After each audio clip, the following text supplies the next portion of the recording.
तो खुदावंद ज़मीनी तू जानो जुफ्ते न जोई तू खुर्द खुफ्ते न खाही आहदा बेजानो जुफ्ते मालिका काम रवाही तू पाती वो खुदागी मालिका जिक्र तू दुनियम के तू पा मालिका जिक्र तू दुनियम के तू पा की वो खुदाई नरबम बेजुजा रागता वादा हनुमाई। তুমি কি সুন্দর করে বলেন, তোমার ডানে যা আছে সব গোলামি করে কার? যা আছে বামে সব গোলামি করে কার? যা আছে সামনে সব গোলামি করে কার?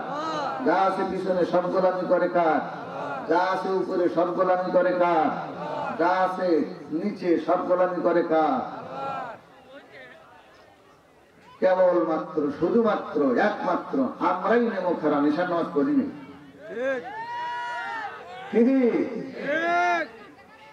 এশারের নামাজ না পড়ে ওয়াজ শোনা, ফজরের নামাজ না পড়ে ওয়াজ শোনা সারা রাত ব্যাপী, সেই শ্রোতাদের অবস্থা হলো তেমন লুঙ্গি খুলিয়া পাগড়ি বান্দা যেমন।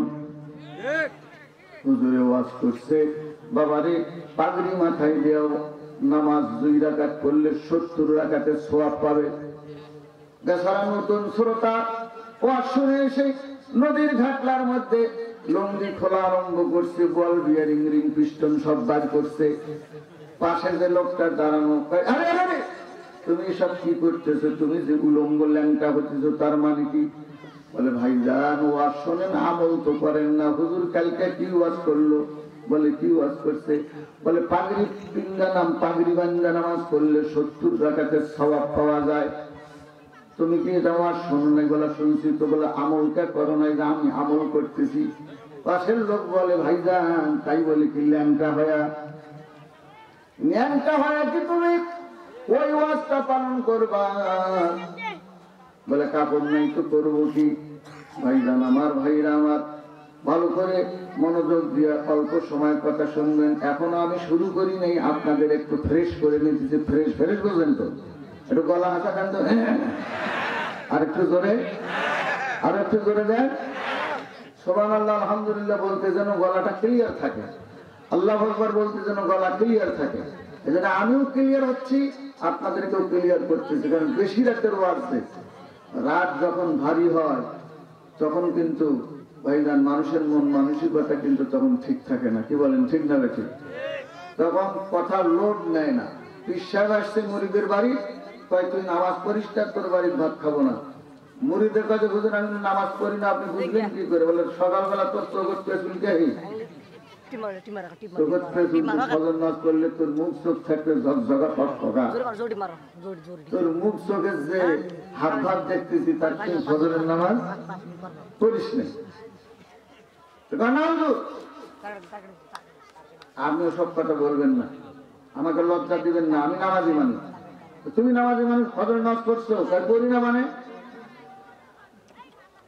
দেন না রমজান মাসে রোজা না থাকিয়া যদি একজন বেরোজগার এখানে জিজ্ঞাসা করেন কে ভাই রোজা আছো, তাহলে সেটা আল্লাহ কর পায়।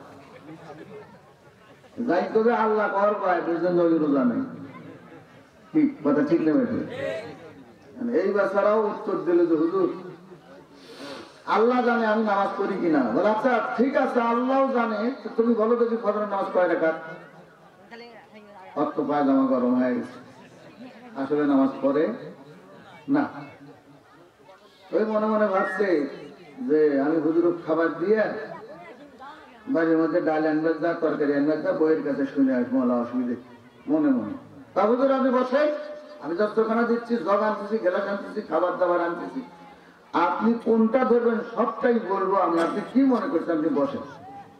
হুজুর না বসেছি, বাড়ির ভিতরে যা বউ জিজ্ঞাসা করতেছে, শোনো হজরের নামাজ বসছে হুজুর কয় রাকাত তুমি জানো না? পাও কি? আমি তরবিয়াতুল উম্মাহ কওমি মাদ্রাসা খদ্দ পাঠানোসা করি, আমি ফজর নামাজ জানি না মানে? কয় রাকাত? 4 রাকাত। বললো যে 2 রাকাত সুন্নাত, 2 রাকাত ফরজ। কত হলো? জোরে কর। 4 রাকাত। ডাল তরকারির বাটি নিয়ে আসার সময় বউ পিছন থেকে ডাক দিয়ে বলে যে শোনো, যদি জোর ধরে তা তো ধরতেই পারে, যে হাত ভাত দেখতেছি হুজুরের রায়, জোহরও ধরে বসো, ডালি বাটি থোক। জোহরের নামাজ 12 রাকাত, 4 রাকাত সুন্নত, 4 রাকাত ফরজ, 4 8, 2 রাকাত সুন্নত, 2 রাকাত নফল, কত হলো? 12 রাকাত। তবে শোনো, আসরও কোন ধরার পারে? বলে হ্যাঁ, সেটাও তো পারে। আসর 8, 4 রাকাত না করলেও চলে। মাগরিব করল 7 রাকাত, ইশা করল 17 রাকাত। আচ্ছা, যাই ফজরের নামাজ পায় না, আর তাকে দিছে একবারে 5 ওয়াক্ত নামাজের ডোজ, ডালিয়ে চাইলে সব একাকার হয়ে গেছে। হুজুরের কাছে আসার পরে হুজুর করে কিরে ফজর নামাজ কয় রাকাত? হুজুর 10 রাকাত। মনে নাই তো? তাহলে আমি উঠলাম, বলে কে? তুমি যখন ফজরের নামাজ 10 রাকাত করো, তো তোমার বাড়িতে আমার খাওয়া রেজেকে আজ নাই। ভিতরের থেকে স্ত্রী আসছে, বেড়ার ছিদ্র দিয়ে তাকায় বলে হুজুর, বহু কষ্ট করে হাত পুড়িয়ে হুজুর রান্না বান্না করছি, আপনি আসবেন বলে কত সুন্দর করে আমি রান্না বান্না খুব সুন্দর করে করছি হুজুর, না খেয়ে গেলে মনটা বড় ব্যথা পাবে। মনে মনে এইভাবে বলে স্বামীকে ইশারা দিয়ে দেখায়, শোনো, কাছে ডাক দিয়ে না বলে তুমি ফজর কয় বলছো? বলে 10 বলছি। আশ্চর্য করে, তোমাকে না বললাম 4? বেশি মাস্টারি করিস না, 10 করছি, তাই থামে না। পিছনে পিছনে ডাকে আর বলে হুজুর একটু থামেন, একবারের ভুল আল্লাহ মাফ করে হুজুর, ফজরের নামাজ 20 রাকাত। থামবে হুজুর? এই আমাদের অবস্থা হলো এইরকম, আমরা ফজরের নামাজ কয় রাকাত তাও জানি না, যোহর আসর মাগরিব এশা সব গোলেমালে চলছে, দিন রাত চলছে, মাস চলছে, বছর। এইভাবে করে আমাদের বছর গেল, 24 সালটা গেল। 31st নাইট, ওরে আল্লাহ, কিভাবে বাংলাদেশ আগে বেশি পালন করতে, এখন আলেম ওলামারা চিল্লাচিল্লি করার কারণে একটু কমছে, তাই না? এখন একটু কমছে। আগে ন্যাংটা হয়ে পালন করতো 31st নাইট, তার মানে 24 সালের 31শে ডিসেম্বরের 11টা 59 পর্যন্ত, বোঝেন নাকি? এটা 24। যেই 12টা 1 মিনিট হয়েছে রাত, কারণ ইংরেজি মাস শুরু হয় রাত 12টার পর, আরবি শুরু হয় সূর্য অস্তের পর, বাংলা শুরু হয় হচ্ছে সূর্য উদয়ের পর। বাংলা হিসাব শুরু হয় কখন? সূর্য উদয়ের পর। আর ইংরেজি শুরু হয় রাত 12টা 1 মিনিটে। আর আরবি যেটা, এই যে আজকে বৃহস্পতিবার দিনগত রাত, এই এখন যেটা জুমার রাত, এটা কিসের রাত? জুমার রাত। কেন? সূর্য অস্তের সাথে সাথে তারিখ বদলে গেছে। আরবির তারিখ বদলে সূর্যাস্তের সঙ্গে সঙ্গে এটা হলো আরবি হিজরি। আর বাংলা হলো সূর্য উদয়ের সঙ্গে সঙ্গে তারিখ বদলে যায়। আর ইংরেজি মাস বদলে, সময় বদলে, দিনক্ষণ বদলে হচ্ছে রাত 12টা 1 মিনিটে। 31st নাইট পালন করলো। এটা ইহুদি জাতি, নাসারাদের এটা একটা, তাদের কি বলেন, সভ্যতা, তাদের সংস্কৃতি। মুসলমানদের কৃষ্টি কালচার, তাহাদের তামাদ্দুন, ইহুদিদের তাহাদের তামাদ্দুন হতে পারে না। মুসলমানদেরকে আল্লাহ রাব্বুল আলামিন এমন একটা ধর্ম দিয়েছেন, সেই ধর্মে আল্লাহ পাক বলেন, আল-ইয়াওমা আকমালতু লাকুম দীনাকুম ওয়া আতমামতু আলাইকুম নি'মাতি ওয়া রাদিতু লাকুমুল ইসলাম দীনা। বলেন আল্লাহু আকবার। পূজা কারণ, পূজা ফেরাউন, পূজা নমরুদ, পূজা হামান, পূজা কারণ, পূজা ফেরাউন, পূজা নমরুদ, পূজা হামান, পূজা পূজা শওকতে শাহ, পূজা তখতে সুলাইমান। সবারই কিসমত ঢেকেছে আঘাত, ভরে গেছে পাপে, নেমেছে জুলমাত। সবারই কিসমত ঢেকেছে আধার, ভরে গেছে পাপে নেমেছে জুলমাত। কোরআন হাদিস সব ছেড়েছি আমরা, কোরআন হাদিস সব ছেড়েছি আমরা, কি করে পাবো খোদারি রহমত। সবারই কিসমত ঢেকেছে আধার, ভরে গেছে পাপে নেমেছে জুলমাত। ভুলেছি আদল ভুলেছি এহসান, ভুলেছি আদল ভুলেছি এহসান, তাদের সে ব্যথায় জমিন ও আসমান। একটু মারহাবা বলো, একটু জোরে, আরো জোরে। ভুলেছি আদল ভুলেছি এহসান, তাদের সে ব্যথায় জমিন ও আসমান।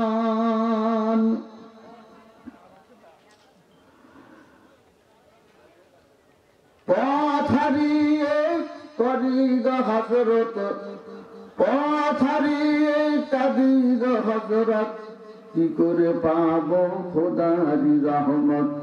সবারই কিসমত ঢেকেছে আধার, ভরে গেছে পাপে নেমেছে জুলমাত। কেন আজকে সমাজে এই অন্ধকার নেমে আসলো ভাইজান? ইহুদিদের, নাসারাদের, তাদের কৃষ্টি কালচার আজকে আমরা মুসলমান পালন করি। অথচ রাসূল বলেন, মান তাশাব্বাহা বিকওমিন ফাহুয়া মিনহুম। যে জাতি যাদের অনুসরণ করবে কিয়ামতে তাদের সাথে তার হাজির হবে।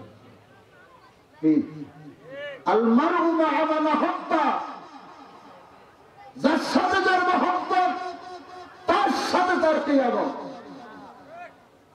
যার সাথে যার মহব্বত তার সাথে তার কিয়ামত।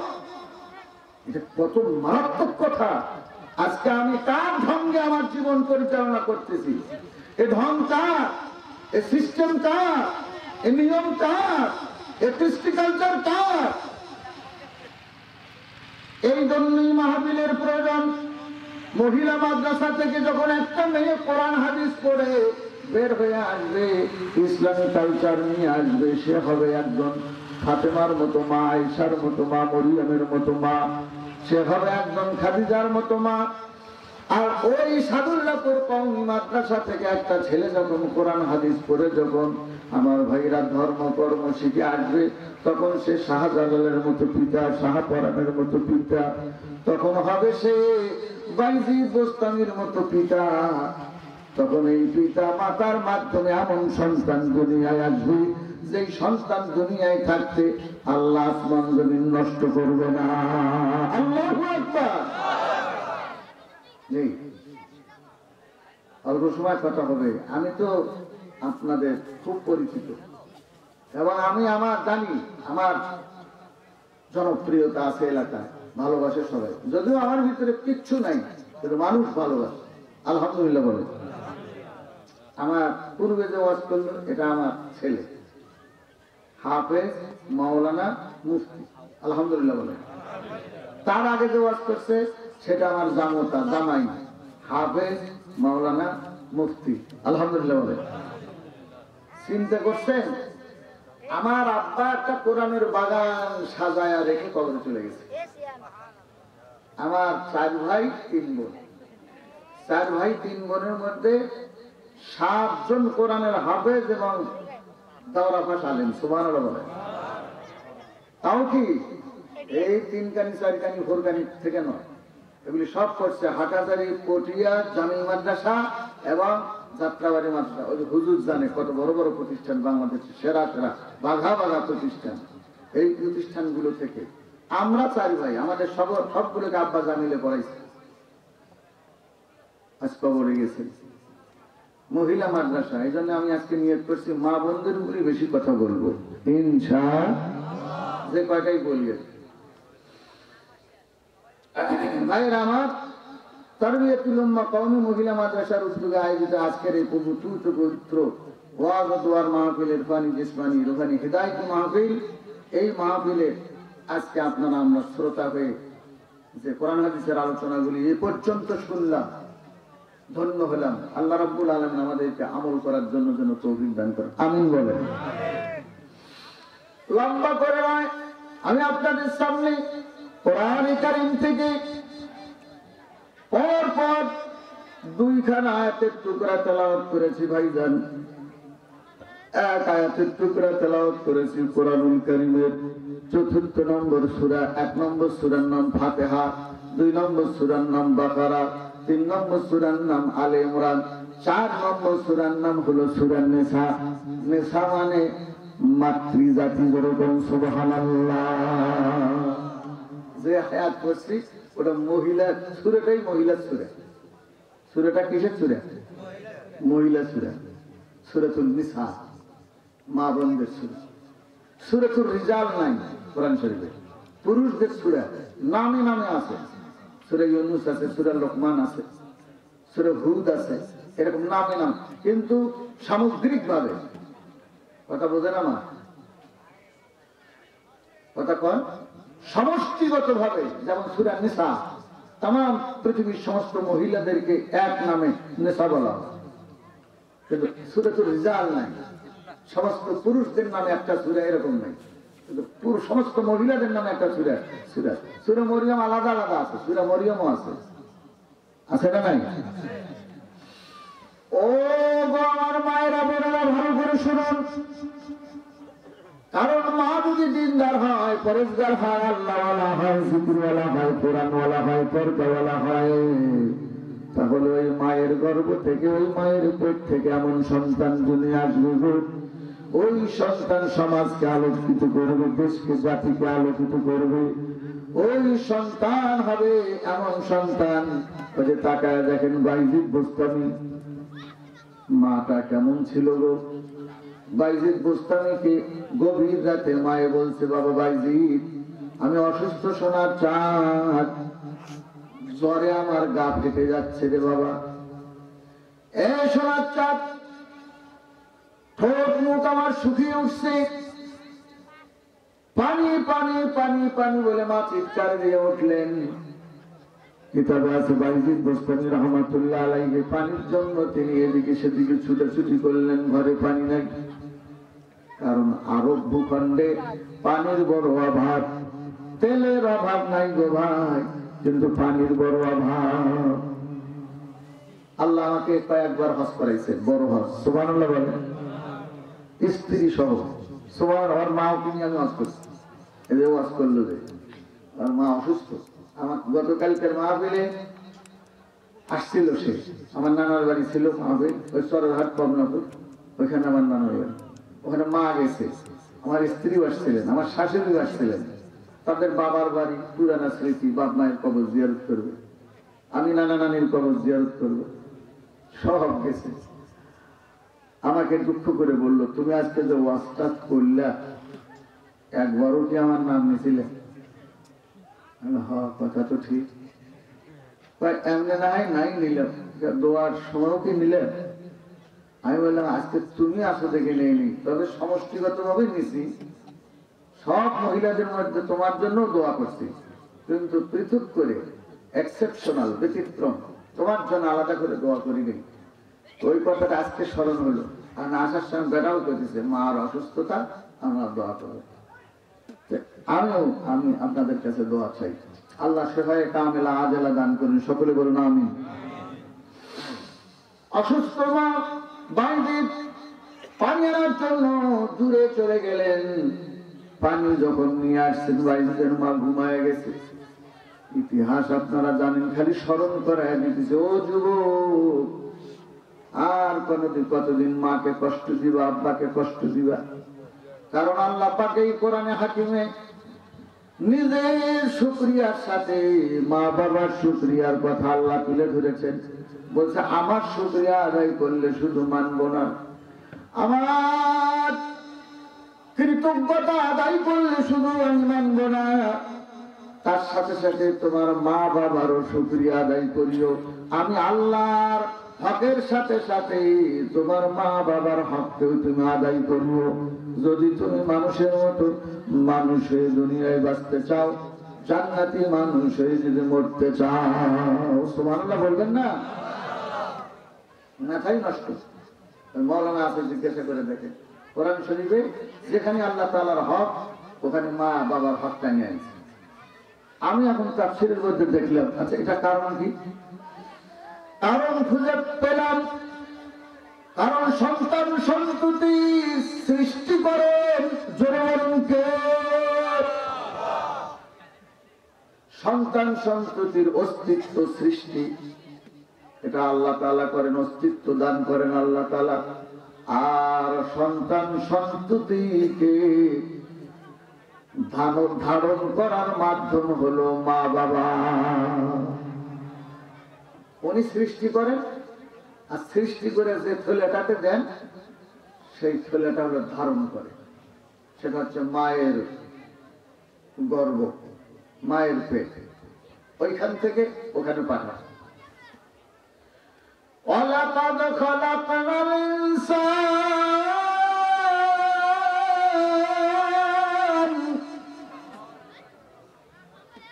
فِي سُلَالَةٍ مِّن طِينٍ ثُمَّ جَعَلْنَاهُ نُطْفَةً فِي قَرَارٍ مَّكِينٍ ثم خلقنا النطفة علقة فخلقنا العلقة مضغة فخلقنا المضغة عظاما فكسونا العظام لحما ثم أنشأناه خلقا آخر فتبارك الله أحسن الخالقين।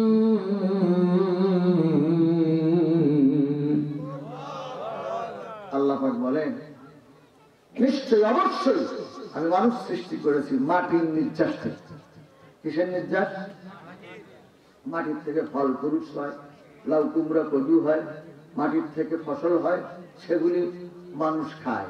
ওইটি খাওয়ার পর ডাইজেস্ট হয়, হজম হয়, হজম হওয়ার পর ওখান থেকে রক্ত তৈরি হয়। সুবহানাল্লাহ বলবেন না? ওই রক্তের থেকে বীর্য তৈরি হয়, মণি তৈরি হয়, চর্বি তৈরি হয়, প্রোটিন তৈরি হয়। সুবহানাল্লাহ বলে তো,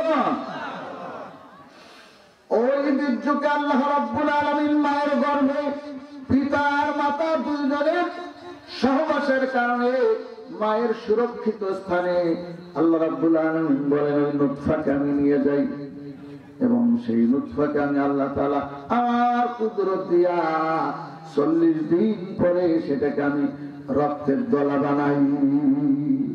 সুবহানাল্লাহ বলবেন না? সুম্মা খালাকনান নুতফাতা আলাকা ফাখালাকনাল আলাকাতা মুদগা। এরপর আমি সেখান থেকে আবার সেটাকে গোশতের টুকরা বানাই।